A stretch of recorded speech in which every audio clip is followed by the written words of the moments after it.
Mon projet se nomme IACG qui veut dire Intelligence artificielle de questions de culture générale. Ce projet permet d'instruire les élèves à travers des questions de culture générale. J'ai pu réaliser ce projet grâce à un logiciel qui s'appelle Visual Studio. Et dans ce logiciel, j'ai pu créer des formes, c'est-à-dire des pages, les modéliser, créer la structure de l'intelligence artificielle, coder et entrer les informations importantes pour l'intelligence. Mon logiciel fonctionne comme un professeur qui pose des questions et en même temps propose des réponses.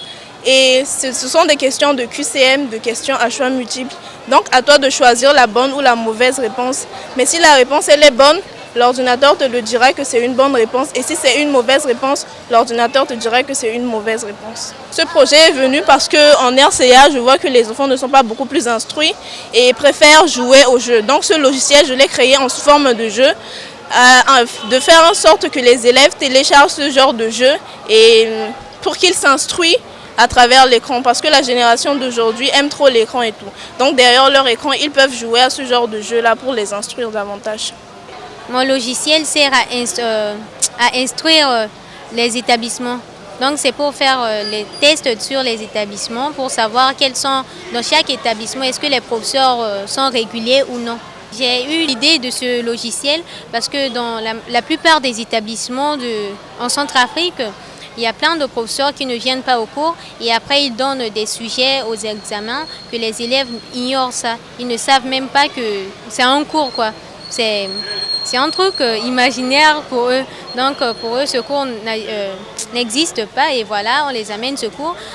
Devant l'examen, ils sont au milieu d'un croisement, ils ne savent pas ce qu'ils peuvent faire et cela fait que plusieurs élèves échouent lors des examens alors que ce sont des élèves brillants, mais la faute revient aux professeurs.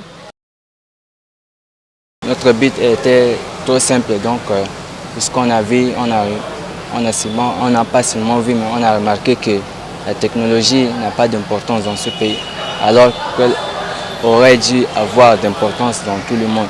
Donc c'est pourquoi on a essayé de créer quelque chose de notre taille, de notre niveau, pour que notre frère, donc les autres jeunes centrafricains comme nous, aient l'inspiration de créer aussi, donc l'inspiration de créativité, donc qui peut aider un peu.